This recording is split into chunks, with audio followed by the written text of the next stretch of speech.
Bueno, pues en esta ocasión vamos a repasar este tema que es muy importante también para nosotros en la actualidad, que bueno, estuvimos estudiando durante esta semana. Este estudio se tituló El fundamento del gobierno de Dios. Y voy a invitarles a abrir sus Biblias en Juan capítulo 10 versículo 10. El Evangelio de Juan, capítulo 10 versículo 10 dice lo siguiente: el ladrón no viene sino para hurtar, matar y destruir, pero yo he venido para que tengan vida y para que la tengan en abundancia. Muy bien, estas son palabras de Jesús y bueno, está haciendo un contraste, ¿sí? Entre lo que es Él y lo que es el enemigo, ¿sí? Eh, Nosotros estamos aquí en medio de una campaña electoral, ¿verdad? Y bueno,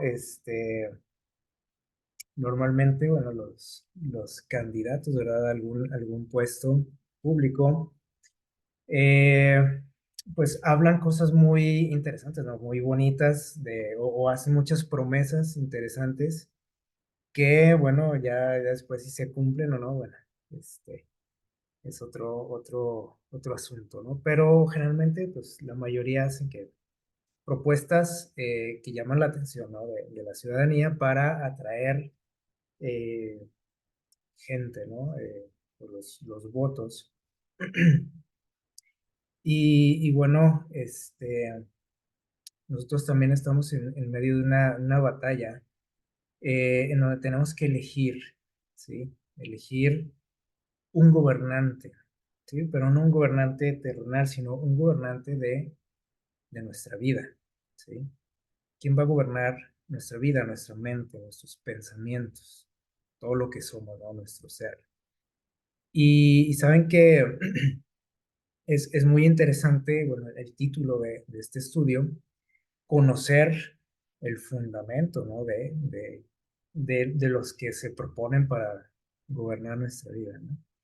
El fundamento de sus gobiernos o de sus intenciones, ¿verdad?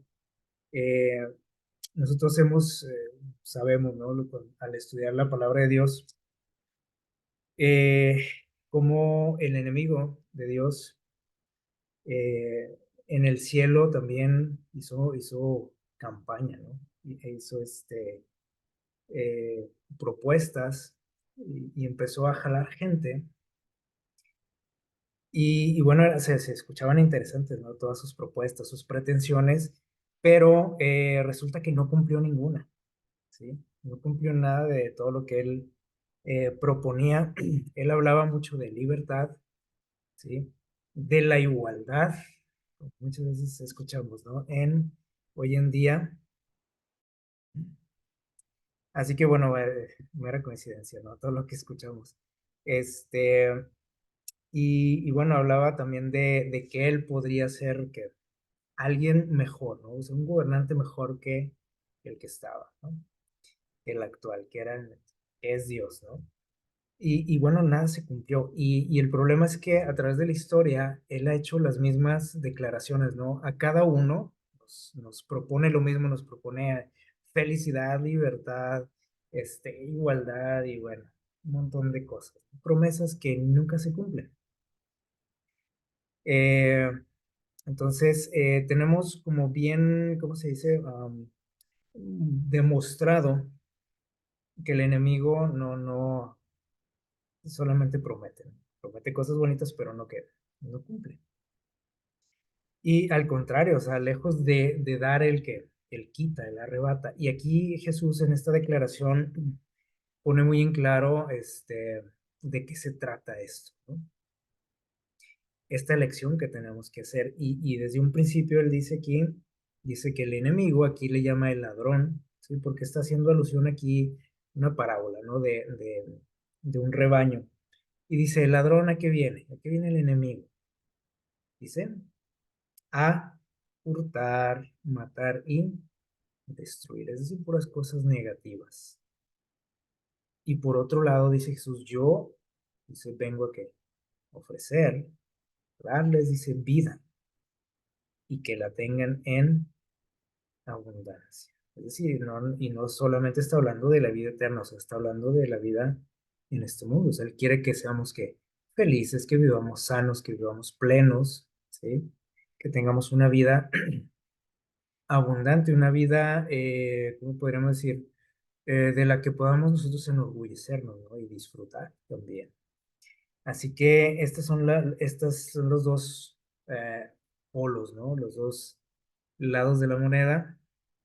Por un lado Satanás, por el otro lado Dios.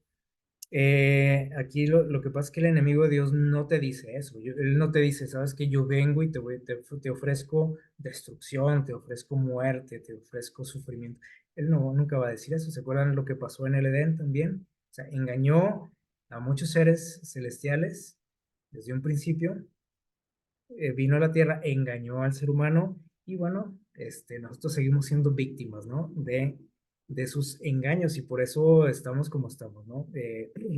Y los cristianos, los creyentes tampoco nos salvamos de esto porque muchos de nosotros también caemos en sus trampas, creyendo que vamos a obtener algún beneficio de alguna u otra manera, ¿no?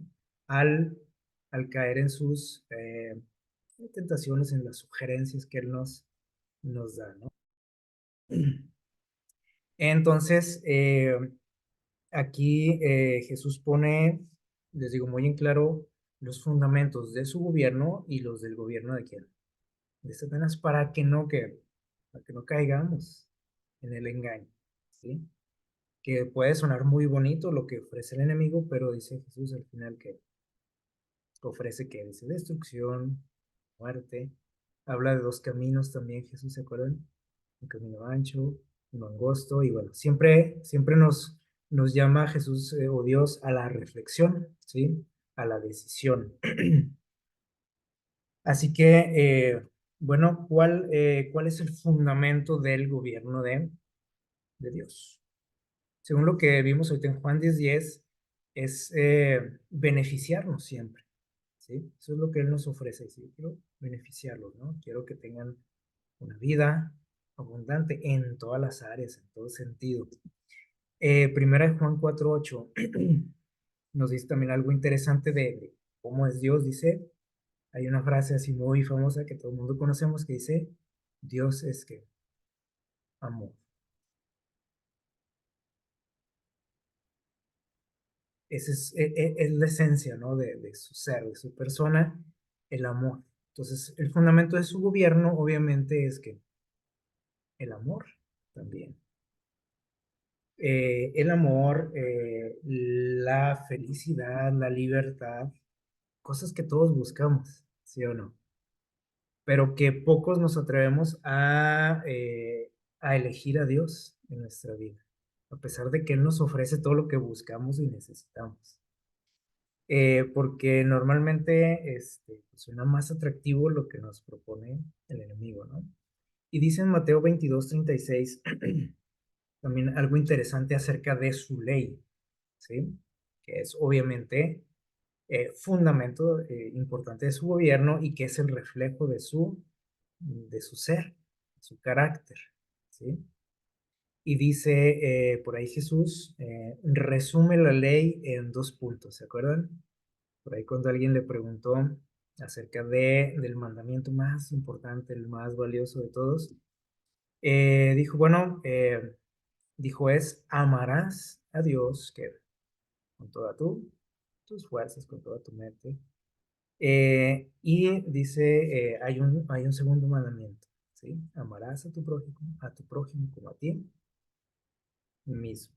¿Sí? Entonces, la esencia o el fundamento del gobierno de Dios es el amor, ¿sí? Amor a Dios, amor al prójimo, ¿sí? Respeto por Dios, respeto por el prójimo, ¿sí? Y algo interesante también dentro del fundamento del gobierno de Dios es que Él es el único que merece adoración, ¿no? y eh, dentro del amor a Dios, de ese amor que requiere su ley, ¿sí? Pues incluye ahí también la adoración, ¿sí? Eh, y en Deuteronomio 30:19 hay algo también interesante acerca del fundamento de su gobierno que debemos de tener siempre bien en claro.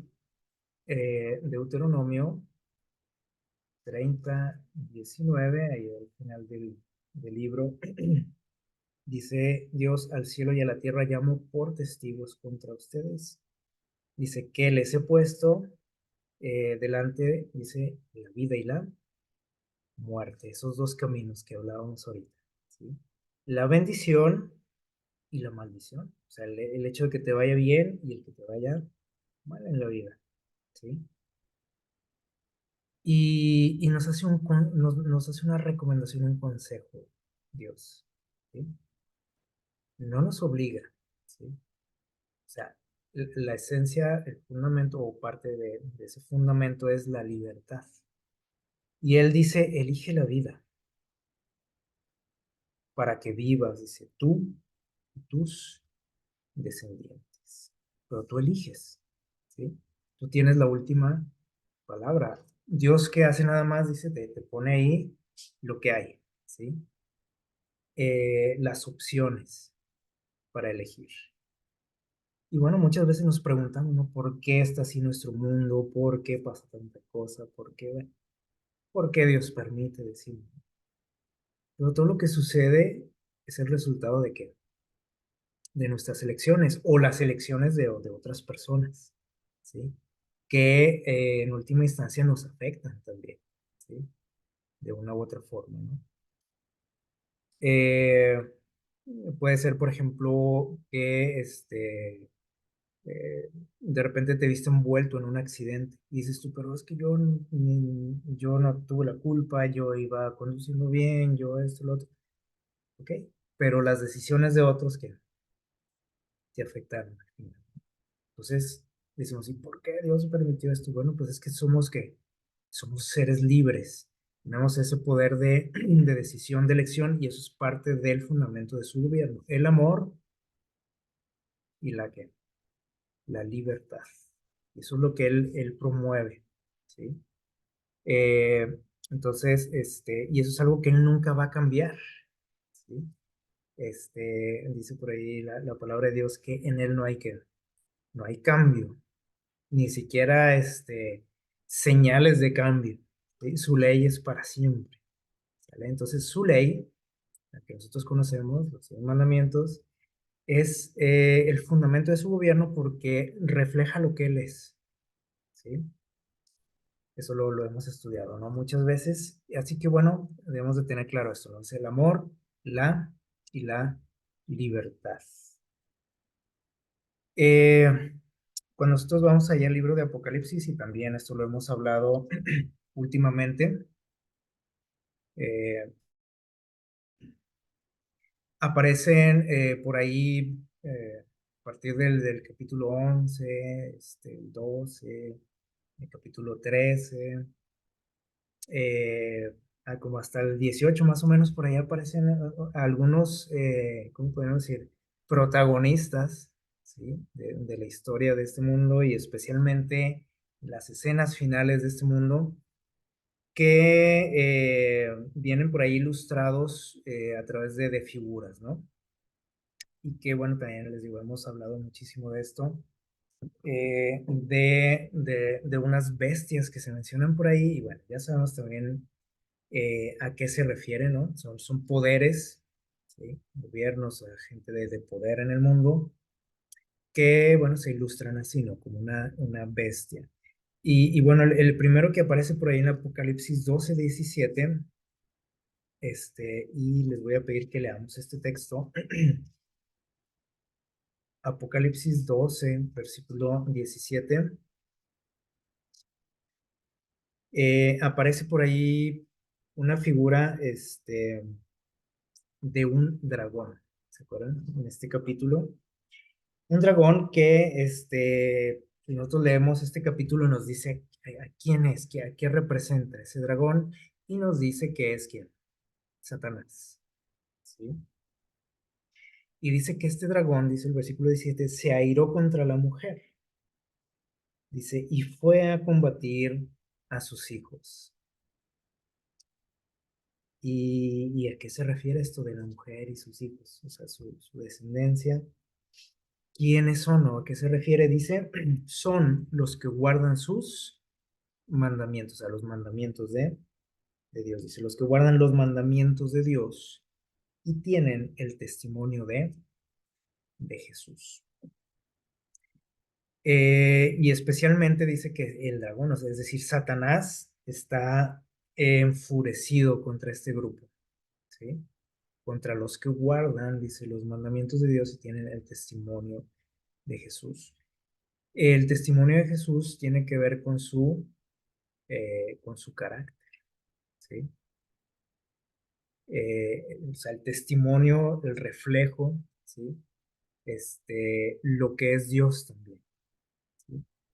Entonces, tiene que ver con eso también, ¿sí? O sea, el testimonio de Jesús. Y dice este texto que Satanás, dice, se airó, dice, y se fue a combatirlos. O sea, no nada más está enojado porque existe este grupo, sino que los combate, dice ahí. Y les digo, cuando leemos estos textos, generalmente nos remontamos a la historia, ¿no? A siglos atrás, y no nos damos cuenta que esto tiene que ver mucho con nosotros, ¿sí? Este, Acuérdense que este libro también de Apocalipsis tiene una secuencia, ¿sí? En la historia. Eh, y cuando llegamos a este capítulo, pues tiene que ver totalmente con lo que nosotros vivimos, o sea, con los días finales. Entonces, podemos preguntarnos si Satanás está enojado actualmente con las personas que guardan la ley de Dios, los que tienen principios, los que reflejan el carácter de Dios. Claro que sí, y lo vemos por todos lados, ¿no? Cómo está cada día más intensificándose ese combate, esa guerra entre este dragón y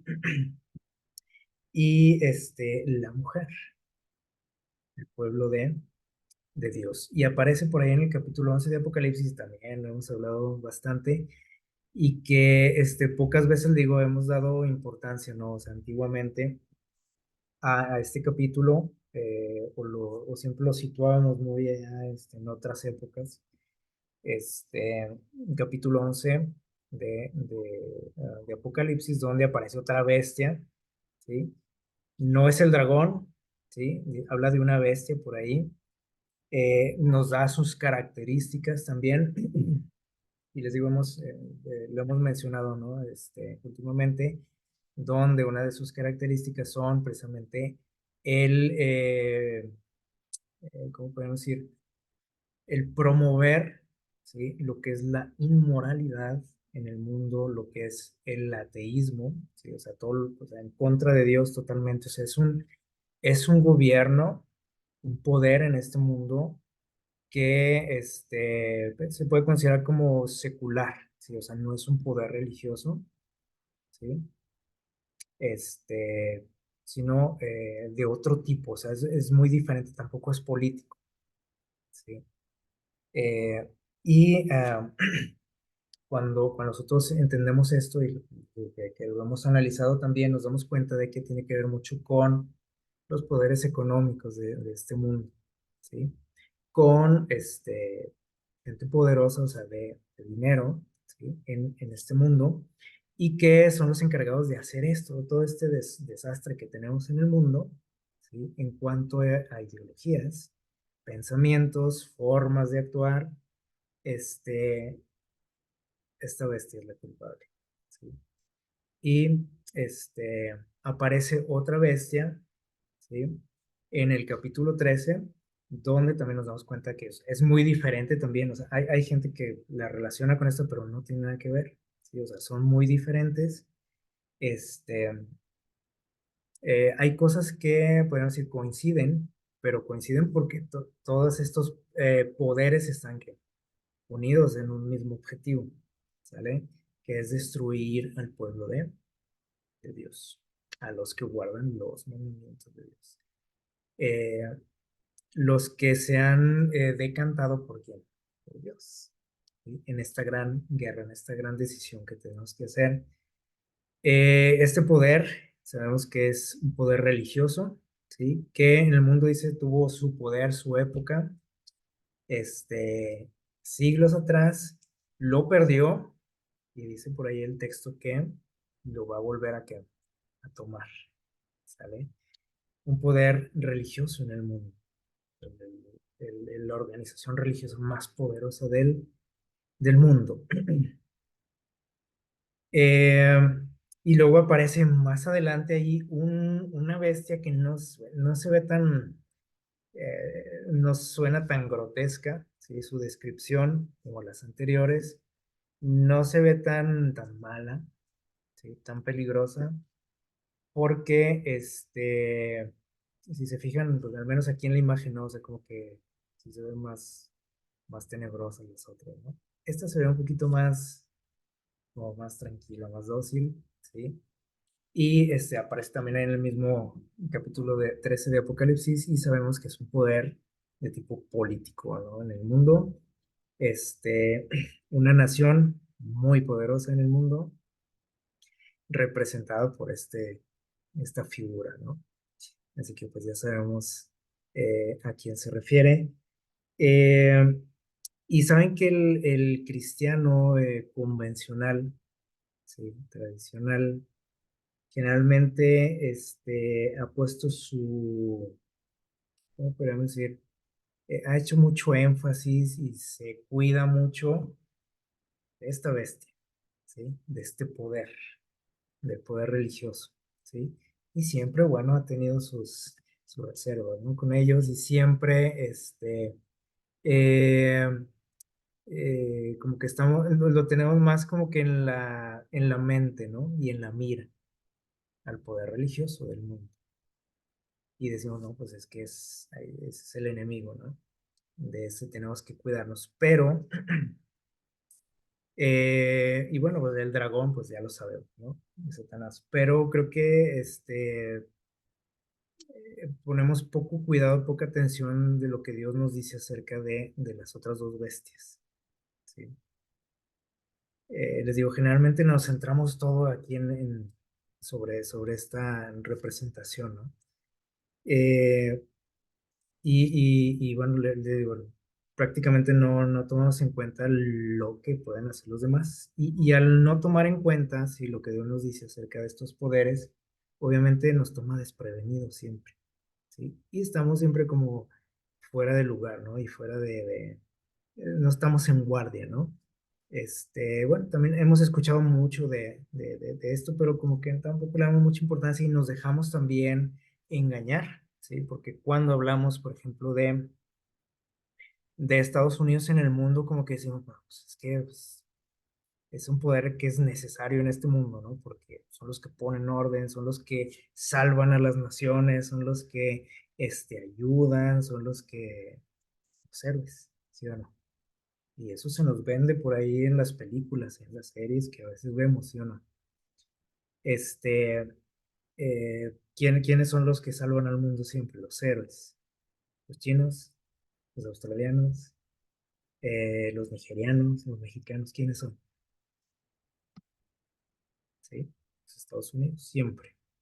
Eh, y bueno, ya de este poder, pues menos, ¿no? Menos lo tomamos en cuenta y menos nos cuidamos.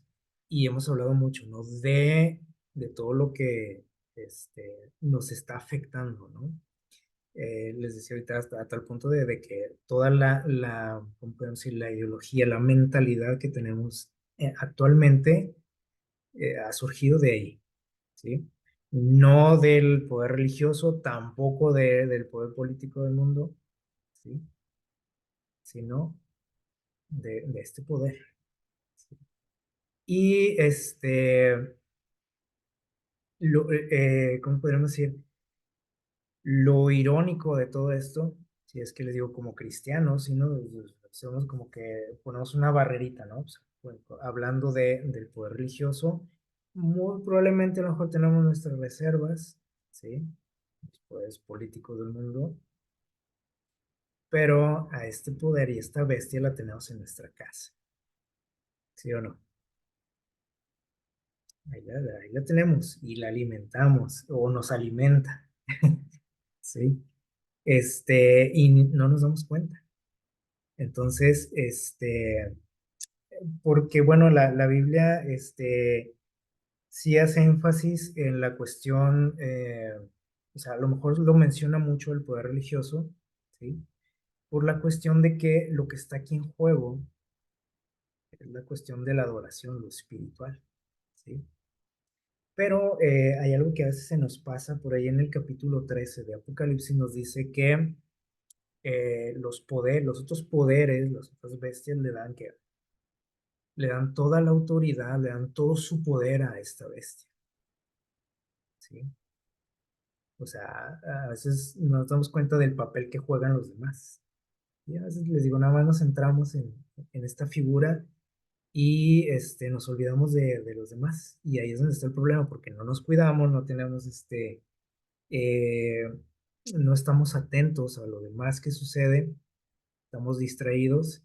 Entonces, nos falta un poquito más de, o sea, ampliar nuestra visión y ver ver todo lo que está pasando en nuestro mundo, lo que pasa en nuestras iglesias, en nuestros hogares, ¿sí? Y que todo está siendo, ¿cómo podemos decir? Orquestado, ¿no? Por todos estos poderes en conjunto. Ahí en Apocalipsis 13 nos damos cuenta también, nos deja muy claro lo que es el fundamento del gobierno de Satanás, ¿sí? Jesús lo explica bien, ¿no? Ahí en Juan 10:10 dice, él viene solamente a qué? A robar, a saquear, a destruir, a matar. A eso se dedica, ¿sí? Es el fundamento de su, de su gobierno y ahí en Apocalipsis 13 aparecen más detalles, ¿no? También exige que adoración. Ustedes pueden leer ese capítulo, ¿no? Con detenimiento. Exige adoración en Apocalipsis 13, ¿sí? Que usted puede decir, no, pero es que ahí está hablando de otros poderes aquí en la tierra. Sí, pero ahí dice quién es el que está detrás de todos ellos. Y es el dragón, dice Satanás. Exige adoración, ¿sí? Lo que exigió en el cielo y que no lo logró y luego vino a este mundo y pues ha estado ahí luchando, ¿sí? Pero hay alguien que le estorba, ¿se acuerdan? El otro día lo hablamos. Para que ese objetivo que él tiene, eso que él persigue, pueda ser una realidad para él, o sea, que se cumpla su sueño. Pero esa adoración él no la recibe o nunca la ha recibido a través de la libertad, sino a través de la opresión, el fundamento de su gobierno, del control, de la amenaza, de la presión, de la fuerza, de la persecución, del miedo, de la muerte.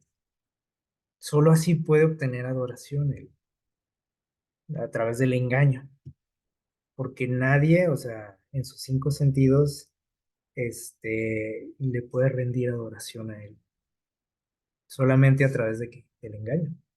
Y usted puede decir, no, oye, pero yo he conocido gente que es adoradora de Satanás, o he escuchado y que hay iglesias y sí, pero son que han sido engañados todos ellos. O sea, no saben exactamente quién es él, ni de lo que es capaz, ni lo que quiere él de ellos, ¿sí? Ni a dónde los va a conducir, porque este, él les promete cosas a la gente, ¿sí o no? Tú les promete fama, poder, riqueza, pues se deslumbran, se autoengañan y al final no se cumple nada de lo que querían. Promete libertad, lo cual tampoco es cierto. Entonces, este es el fundamento del gobierno de Satanás. Nada que ver y si nosotros lo comparamos con el gobierno de Dios, ¿sí? donde Él dice, yo quiero que ustedes tengan vida y vida que abundante. Quiero que tengan vida eterna. Quiero que sean libres. ¿Se acuerdan? Dice, cuando conozcan la verdad, que yo soy la verdad, dijo, ustedes serán libres. Realmente. Y nos pone ahí las opciones que hay. Dice, elijan este, váyanse por este lado. ¿Sí? Si quieren que les vaya bien. Pero no, él no lo hace a través de manipulación, ni de engaño, ¿sí? Ni de amenazas, ni nos presiona, ni debilita nuestra moral, como lo menciona, por ejemplo, ahí en Apocalipsis 13, donde nos describe el gobierno de Satanás en este mundo. O sea, cuando realmente se manifieste su gobierno, que él es en este mundo. Y dice, vamos a leerlo por ahí en Apocalipsis 13. Dice, déjenme les digo, en el versículo 15, bueno, habla por ahí déjenme ver desde donde habla de engaños, ¿sí? O sea, habla ahí de los poderes de este mundo, ¿no? Pero acuérdense que es Satanás quien los controla, quien les da esa autoridad en este mundo y hablan de cómo engañan al mundo, a las naciones, ¿se acuerdan? Dice para que lo adoren, ¿sí? Y dice, hace que todos adoren la bestia. Y cuando se habla de hacer que alguien adore a alguien, ¿sí? Es a través de la fuerza, ¿sí? No a través de la libertad, de libre albedrío, sino a través de la fuerza, dice, y engaños, dice, hace señales para engañar, ¿sí?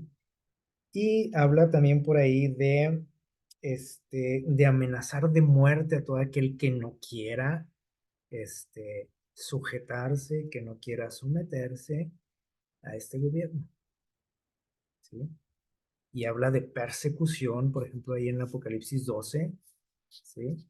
Y de una persecución hasta de ahí un periodo de tiempo,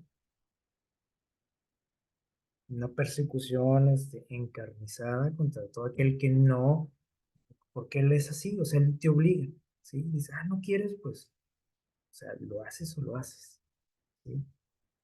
Amenazas de muerte, la presión que decimos aquí, o sea, el desmoralizarte, dice ahí que en ese momento, o sea, muy pronto dice, nadie va a poder, que dice, comprar ni vender, o sea, todos estos poderes, dirigidos por Satanás, dice, van a presionarte mentalmente, psicológicamente, así como lo hacían los ejércitos en la antigüedad, eh, cuando sitiaban una ciudad, por ejemplo. ¿Para qué eran esos sitios? Pues era para matar psicológicamente, derrotarlos psicológicamente al otro pueblo, a través de esa presión, ¿no? De desmoralizarlos porque la comida se acababa, porque no podían salir de la ciudad, nadie podía entrar, y a menos que se le diera autorización, ¿no? Y aquí Satanás empieza a sitiar, ¿no? Al menos nuestra mente. Y dice que dice, nadie va a poder ¿qué? Dice, ni comprar ni vender si no te sometes. Y habla ahí de una señal, una marca, que se le conoce ahí, lo menciona como la marca de la bestia, ¿sí? Dice, y nadie va a poder hacer nada si no le entras a ese gobierno, ¿sí? Y entonces dice ahí, y aquí dice, se requiere mucha sabiduría, que obviamente eso solamente viene de parte de Dios. Dice, el que tenga entendimiento cuente el número de la bestia, que es número de hombre, y su número es 666. Y bueno, aquí también se habla mucho, ¿no? de esto, o hemos escuchado hablar de esto, y empezamos a especular mucho, ¿no? ¿Y qué será la marca de la bestia, ¿no? Y que un chip, nos dicen que un chip, y otros y que una vacuna, y que no sé qué. y que el código de barras, y que ya casi ni se usa, ¿no? Dice, pero, porque ahí aparece ese número, curiosamente, ¿no? En los códigos de barra. Pero, ¿qué es la marca de la bestia? Independientemente del, ¿cómo pueden decir? Del medio que se utilice, ¿sí? Para someter a la humanidad, y que bueno, pues ahí es donde podemos darnos cuenta, si nosotros vemos lo que sucede a nuestro alrededor, nos podemos ir dando una idea, ¿no? Pero eso no es lo importante, ¿sí? O sea, eh, ¿cómo les diré? El estar como imaginándome cómo ir a hacer y esto, y lo otro, bueno, pues eso es lo de menos. Lo interesante es, pues, eh, la decisión que nosotros vamos a tomar. Que a veces sí perdemos mucho tiempo, ¿no? En especular, ¿no? Y decir, oh, pues puede ser esto y puede ser lo otro. Y, bueno, independientemente de eso, lo que nos debe de interesar a nosotros es, o sea, ¿qué voy a hacer yo? ¿Cómo voy a actuar? ¿Qué decisión voy a tomar cuando todo esto se esté dando? Y que les digo, pues ya nos han dado probaditas, ¿no? De esto. Así que, bueno, hablando de eso, dice ahí el Apocalipsis 13:18, nos da ahí como ¿cómo podemos decir? Una pista, ¿no? Y menciona un número. Dice, es número de hombre, su número es 666. Y este número, pues también siempre ha sido objeto de estudio, ha sido también muy, ¿cómo podemos decir? Satanizado, de manera que donde quiera que lo ves, esto es el diablo, ¿no? O eso es del diablo. El número no tiene nada de qué, ni de bueno ni de malo, es un número, ¿sí? Eh, sí, simplemente Dios nos está ilustrando algo, nos quiere decir algo, ¿sí? Y dice, si tienes entendimiento, pon atención a esto, ¿sí? Y descubrirás por dónde va este asunto, ¿sí? Eh, ¿Cómo les puedo decir? Muchos nos imaginamos, ¿no? Que bueno, nos ponen aquí un sello con ese número, ¿no? En la mano o en la frente, y ya quedamos marcados, ¿no? Pero no tiene nada que ver con eso, ¿no? Miren, nos dice por aquí, eh, hace poco por ahí mencionamos esta figura que se le conoce como el hombre de Vitruvio, que era un arquitecto romano del siglo I. Él se dio cuenta de que nuestro cuerpo tenía unas dimensiones eh, simétricas, ¿sí? Y en base a ello, pues se formaron, ¿cómo podemos decir? Se sentaron las bases de lo que es la arquitectura actual, la arquitectura moderna. Nos dice aquí, por ejemplo, que ellos, bueno, estudiaban lo siguiente, o sea, especialmente este hombre dice que el pie es la sexta parte de la altura del hombre, ¿sí? Nuestro, la sexta parte de ahí aparece el número 6. Es decir, que si lo sumamos, ¿sí? La medida de nuestro pie es 6 veces, dice, eh, podemos eh, delimitar la altura del cuerpo, ¿sí? Dice, por ello es el número perfecto. Dice, un codo, por ejemplo, equivale a 6 palmos también. O sea, una medida este, que utilizamos, ¿no? Por ejemplo, los codos, hemos escuchado, ¿no? Un codo, 2 codos, los pies también se utiliza, ¿no? Y dice aquí que también un codo equivale a 6 palmos, o sea, como que siempre aparece ese número, ¿sí? Cuando, cuando este señor empezó a estudiar el cuerpo humano, se dio cuenta de que este número aparecía siempre, ¿no? En todas las dimensiones que él estudiaba. Y hay algo que se le conoce como la razón cúbica, que es la multiplicación de este número, o sea, 3 veces, o sea, el cubo, o sea, 6 por 6 por 6, que da el número 216. Este, y este número, o sea, 666, precisamente, para ellos simbolizaba, dice, el número del alma perfecta, o sea, del todo del hombre, cuerpo, mente y espíritu, ¿sale? Así que este número, pues era un número perfecto, ¿no? Sagrado casi. Y los caldeos, por ejemplo, consideraban a este número como la representación de la unión del mundo físico con el espiritual, ¿sí? La unión del mundo físico con el espiritual. ¿Ok? Entonces, este número siempre ha tenido relevancia a través de la historia, ¿sí? Y como les digo, pues como podemos ver aquí, no es un número demoníaco, cosa tan cosa. Es un número que en cuestiones de las matemáticas, por ejemplo, pues tiene algo de, o sea, muchas cosas muy interesantes, ¿sale? Eh, Nosotros sabemos que Dios dice creó al hombre a su imagen, ¿verdad? Y nos dice que fue creado en el día que sexto.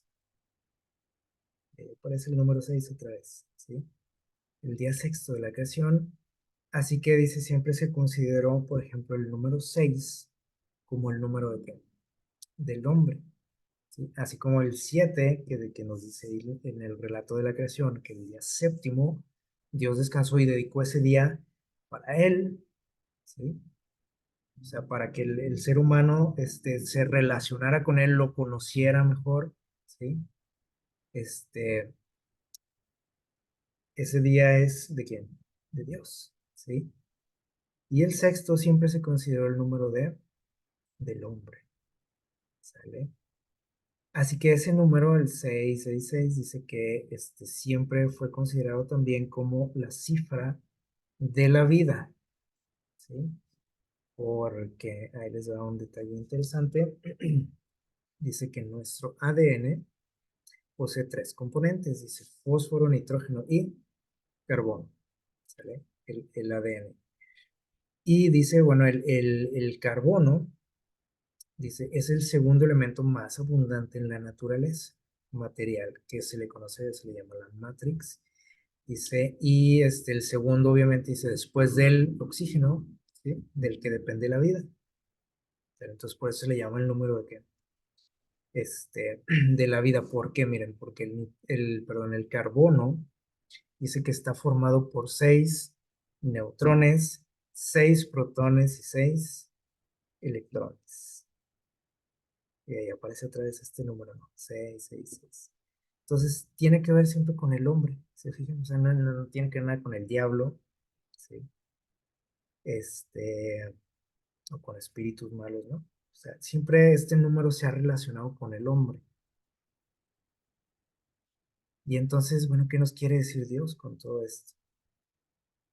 Vamos a ver qué dice Daniel 3, versículos del 1 al 6. Hace poquito estudiamos esta historia. Daniel capítulo 3, versículos del 1 al 6. Dice que Nabucodonosor, rey de Babilonia, hizo una estatua de oro, ¿sí? Y nos da ahí las dimensiones de esta estatua. Dice que tenía 60 codos de altura y 6 codos de ancho, y la levantó en el campo de Dura, en la provincia de Babilonia. No sé si notaron algo interesante, que aparece ahí 2 veces el número 6 también, en las dimensiones de esta imagen. Dice, y el rey llamó a todos dice, sus gobernantes, gente que trabajaba para él en su gobierno, y les dijo que tenían que venir, dice, a adorar a esta estatua, ¿sí? O sea, la iba a dedicar, iba a hacer una ceremonia especial y quería que fuera adorada esa imagen. Eh, y dice, se iba a dar una señal, ¿sí? Para que todo el mundo se postrase ante ella, la adorara, dice ahí. aquella estatua, y dice, y el que no se postre, dice el versículo 6 y la adore, en el acto será echado en un horno de fuego ardiendo. Y no sé si le encuentran relación con lo que nos dice por ahí en Apocalipsis 13, que acabamos de platicar. Habla de una imagen también, ¿se acuerdan? Y se quiere obligar a todos, dice, a que la adoren también. Y al que no, ¿se acuerdan qué dice? Dice, pues va a ser que castigado. O sea, primeramente dice con esa presión, ¿no? De que, bueno, no vas a poder hacer nada. Y si sigues en con tu idea loca de no entrarle a esto, pues te vamos a matar. Así de fácil, ¿sí? Precisamente como sucedió en aquel entonces, ¿no? Eh, ¿Cómo se dice? La idea aquí, o lo que podemos entender, ¿sí? Tuvieron que tomar una decisión aquellos jóvenes, ¿se acuerdan? Los jóvenes hebreos, este, muy importante, no sé, ¿qué vamos a hacer? ¿No? Y lo que ellos decidieron fue no obedecer al rey, confiar en Dios o confiar en el hombre. Y este es el meollo de todo esto que estamos estudiando. Confiar en Dios o confiar en el hombre, ¿sí? Y nos dice, ahí este texto en Apocalipsis 13:18 dice, es un número de hombres, es decir, la decisión final eh, no tiene que ver o sea, directamente en decir, o obedeces a Dios o obedeces a Satanás, tienes que elegir. No, no va por ahí. Porque les digo, una persona en sus cinco sentidos diría, yo adoro a Dios mejor como a Satanás. Al menos la mayoría creo que eso haríamos, ¿no? Uno que otro tal vez podría decir, bueno, pues yo puedo eh, adorar a Satanás, ¿no? Pero cualquier persona, en sus cinco sentidos, elegiría a Dios, ¿no? Pero aquí la trampa está en que no te van a, no vas a tener que decidir en eso. O sea, al final es eso, ¿no? O sea, en última instancia es Dios o Satanás. Pero en esta última, ¿cómo podemos decir? Batalla entre el bien y el mal, vas a tener que decidir entre confiar en Dios o confiar en el hombre, en lo que te ofrece el hombre. ¿Qué te ofrece el hombre? Bueno, te van a ofrecer ¿qué? Seguridad para tu familia, felicidad, tranquilidad, un mundo ideal, ¿sí? Por otro lado, si dices, si sigues tú confiando en tus creencias, tus ideas fanáticas, bueno, pues vas a perder todos los privilegios de los que van a contar todos los ciudadanos de este mundo, los que quieran, ¿sí? Y finalmente dice, pues serás amenazado de muerte, ¿sí? Entre más avance el tiempo, ¿no? ¿Por qué? Porque Satanás va a ver que no todos se someten. Oye, pero estos tampoco se asustan ni se amedrentan aunque les quiten que sus privilegios, sus libertades. Ah, no, pues entonces, ¿qué? Casa su vida, a ver si no. ¿Sí? Lo mismo que hizo Nabucodonosor, ¿se acuerdan? O sea, a ver, vamos a ver si con una amenaza de muerte no obedeces. ¿Sí? Y bueno, es muy destacable, ¿no? La respuesta de aquellos jóvenes que dijeron, pues, si nos quieres quemar, si nos quieres matar, pues adelante, no vamos a obedecerte. ¿Sí? Ellos, creo que les digo, o sea, admiramos mucho, ¿no? Esa valentía, pero es porque ellos tenían muy claro, ¿no? En quién confiaban, tenían muy claro, el lugar que ocupaban en la historia y en este mundo y las promesas de Dios. Así que eso no los podía hacer tambalear esas amenazas. ¿Sí? Eh, y bueno, La pregunta que nosotros tenemos que hacer cada día es en quién confiamos. Obviamente todos diríamos, bueno, yo confío en Dios, ¿sí o no? Si alguien nos pregunta, oye, ¿confías en Dios o confías en el hombre? Confío en Dios, ¿sí? Voy a invitarles a leer estas citas eh, muy interesantes para este asunto que estamos platicando. Vamos a ver qué dice Isaías 31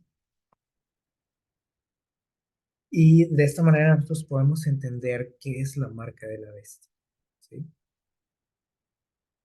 Eh, para cuando alguien nos pregunte y que les diga, a veces la gente nos dice, oye, sí es cierto van a poner un chip y que esto y que el otro y que algo acá en el cerebro.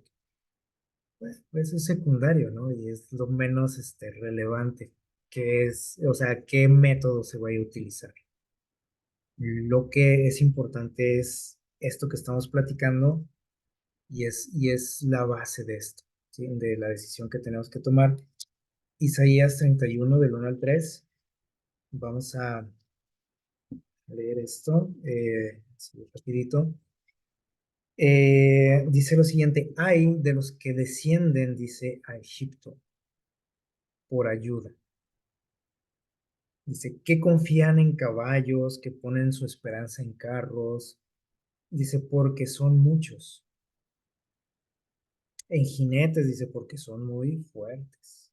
O sea, en los ejércitos, dice, y no miran al Santo de Israel, ni buscan al Señor. Dice, pero él también es sabio, dice, y traerá mal y no retirará sus palabras. Se levantará contra la casa de los malignos, contra los que ayudan a los malos. Los egipcios son hombres y no Dios. O sea, ellos no son dioses.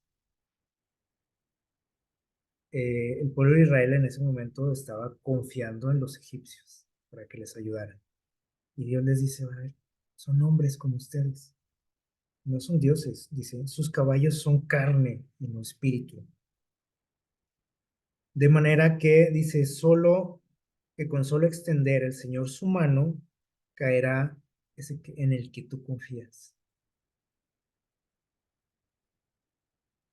en el ayudador, dice, y en el ayudado, y todos fallecerán aún.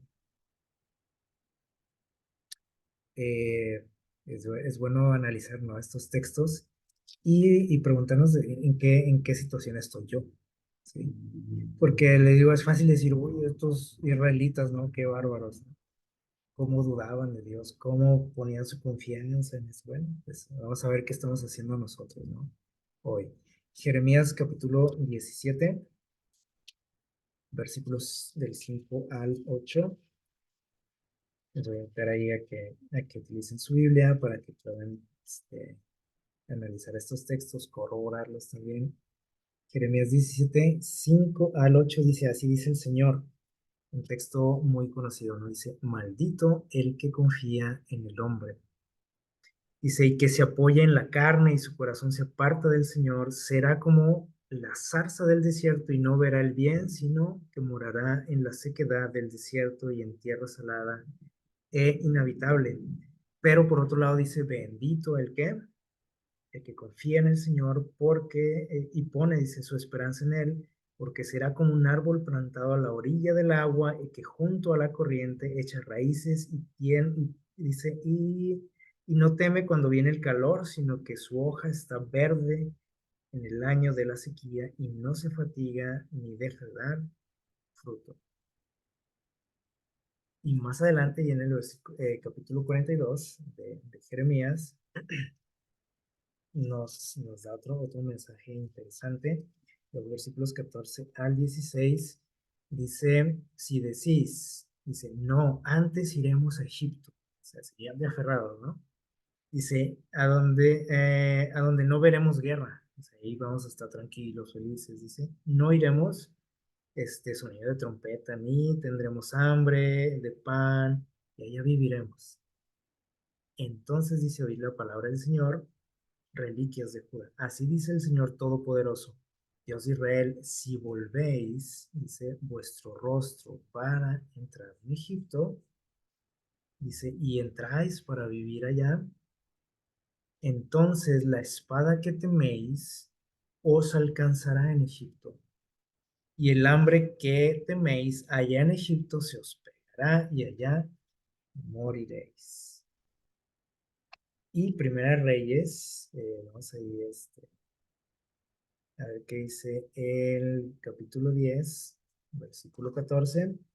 No sé si más o menos estamos hallando relación entre todos estos textos. Dios está llamando a su pueblo, o sea, nos está hablando y nos dice, nos hace esta pregunta, ¿no? ¿En quién confías? Dice 1 Reyes 10, versículo 14. Vean lo que dice aquí acerca de Salomón. Aquí habla de todas las riquezas que él tenía, el rey Salomón, y de las cosas que en algún momento en las que él puso su confianza, y que empezó a apartarse de Dios. ¿Sí? Y miren lo que dice el versículo 14, dice, en oro, Salomón recibía de renta cada año, ¿sí? Y esto llama la atención. Dice, ¿cuánto recibía? Dice, como impuesto. ¿Sí? Dice, 666 talentos de oro. Así que era un rey muy rico, ¿sí? Pero eh, ahí menciona todas las cosas, ¿no? De las que él se hizo. Y llama la atención cómo el oro, lo recibía dice, cada año dice 666 talentos. O sea, ¿de qué se podría preocupar alguien que recibe esa cantidad de dinero, de riquezas? Entonces, ¿cuál es la lección aquí? Bueno, la confianza en quién. Dios. Cuando perdemos de vista a Dios, empezamos a confiar en el hombre, ¿sí?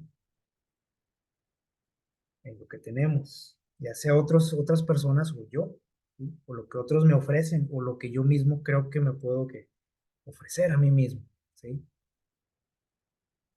Y vamos a ver qué dice el Salmo 20, versículo 7. Ya por último, Salmo 20, perdón, versículo 7. Dice, dice sí, miren, dice, algunos confían en carros, otros en caballos. Dice, pero nosotros, dice David, confiamos en el nombre del Señor nuestro Dios. ¿Por en qué confío yo? ¿O en quién? Esa es la pregunta que tenemos que hacernos. Y entonces cuando llegue ese momento del que estamos hablando, de esa decisión que tenemos que tomar, tenemos que preguntarnos en esto. ¿Sí? ¿En quién voy a confiar? ¿En lo que me ofrece el mundo? ¿En la seguridad y la paz que me ofrece el mundo? ¿En la protección que me ofrece el mundo? ¿Todas las promesas de los hombres? ¿O en las de Dios? Pues digo, lógicamente podemos decir ahorita, pues en las de Dios, no hay ni que cuestionarnos eso, pero sí tenemos que cuestionarnos, porque esas decisiones o la decisión final va a depender de todas las que tomo cada día.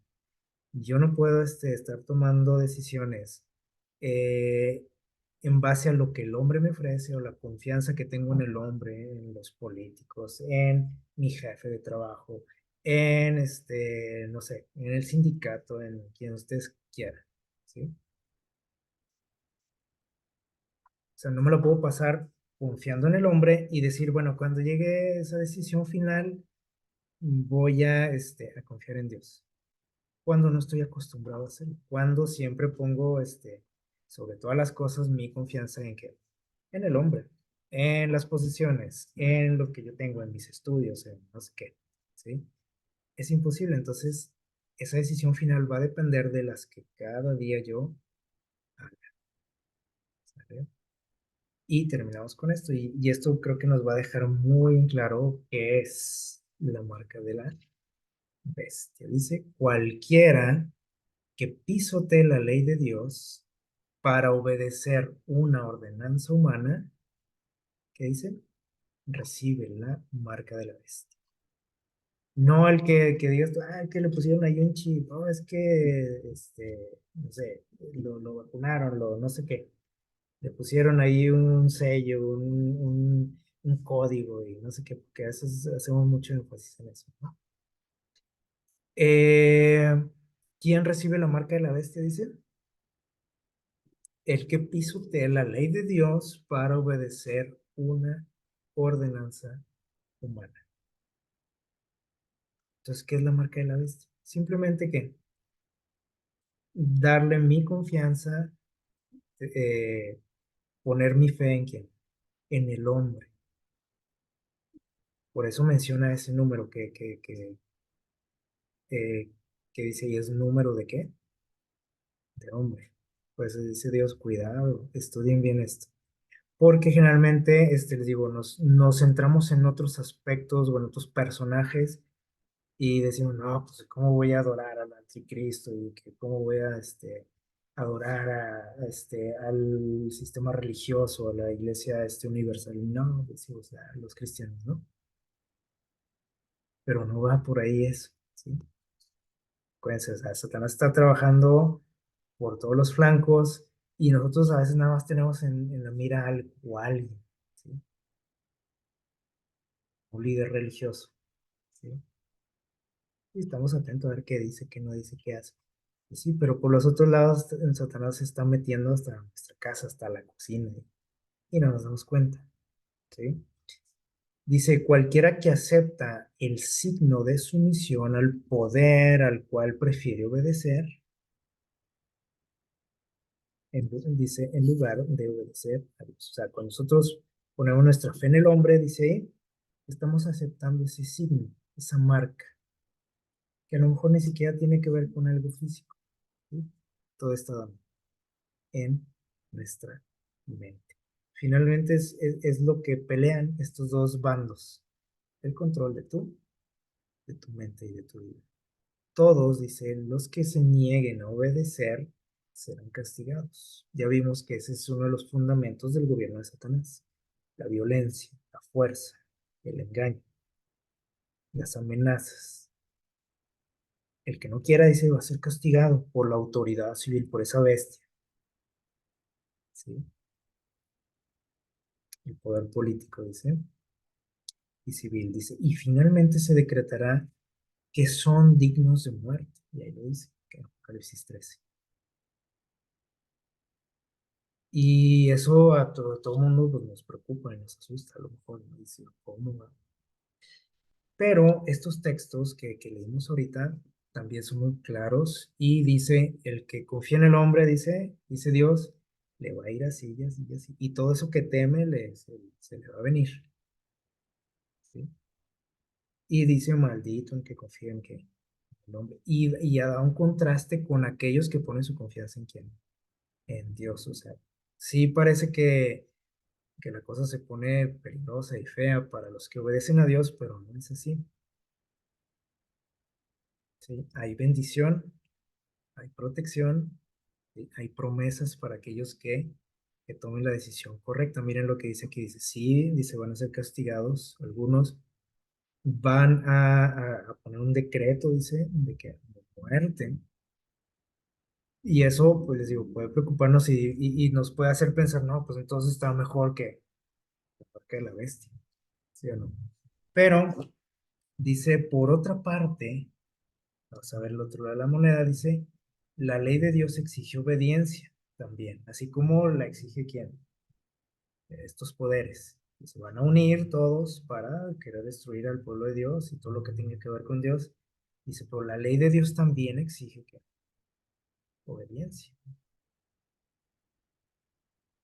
Y también dice, amenaza, dice, con la ira de quién, de Dios, ¿sí? Y no es porque te quiera asustar Dios, o sea, simplemente te está diciendo, ¿sabes qué? Esta es la consecuencia de la desobediencia. Por otro lado, Satanás no dice, pues, por no entrarle a mi gobierno, por no aceptarlo, esta es la consecuencia. Sí, pero no es una consecuencia natural lo que Satanás hace. O sea, dice, no me obedeces, ahí te va el castigo. Dios no hace eso, ¿sí? Dios dice, aquí está mi ley, tienes que obedecerlo, obviamente. Pero dice Dios, tú eres libre. Dice, yo te puse que la bendición, la maldición, la vida, la muerte, escoge. Y la consecuencia también nos la dice, ¿sí? O sea, no es para, no dice, no quieres obedecerme, pues vas a sufrir las consecuencias. No, las consecuencias llegan sobre nosotros mismos, no las que buscamos, las provocamos. La consecuencia de desobedecer a Dios dice, finalmente será que la ira de Dios, es decir, enfrentar la ira de Dios. Esas plagas que vienen después, que hemos estudiado, la muerte eterna, o sea, creo que no vale la pena, ¿verdad? Dice, eso es para los que violen sus preceptos. No es porque Dios sea un Dios violento, un Dios que te quiere amedrentar. Él te explica y te dice, mira, o sea, las consecuencias de la desobediencia son estas. La paga del pecado que es muerte. Pero él mismo explica y dice, yo no quiero la muerte del pecador. O sea, él no se goza en eso. Y Satanás sí se goza en qué, dice, en la destrucción, en la muerte. Dice el texto que leímos al principio, dice, él viene a robar, matar y destruir. Y Jesús dice, yo he venido para que tengan vida y lo tengan en abundancia. Así que bueno, tenemos que tomar una decisión, ¿no? Al final, pero las decisiones que tomamos diariamente nos van a llevar a esa decisión final. Así que lo que nosotros tenemos que hacer es pedirle ayuda a Dios cada día a que nos ayude a tomar buenas decisiones, ¿sí? Que nos ayude a entender plenamente el beneficio que hay, que existe, como ahorita leímos, ¿no? De guardar su ley, la paz que hay en guardar su ley, la tranquilidad que tenemos al guardar su ley, porque creo que todos sabemos lo que sucede cuando no guardamos la ley de Dios, ¿sí o no? Pues, todos lo hemos experimentado. Viene que vienen las enfermedades, vienen los problemas, viene el sufrimiento, viene la muerte, pero no porque Dios lo quiera, sino porque es la consecuencia, simplemente. Entonces, ojalá que podamos entender bien esto y que cada día, les digo, nos preguntemos, ¿no? ¿En quién confiamos? Que Dios les bendiga, que pasen un feliz sábado.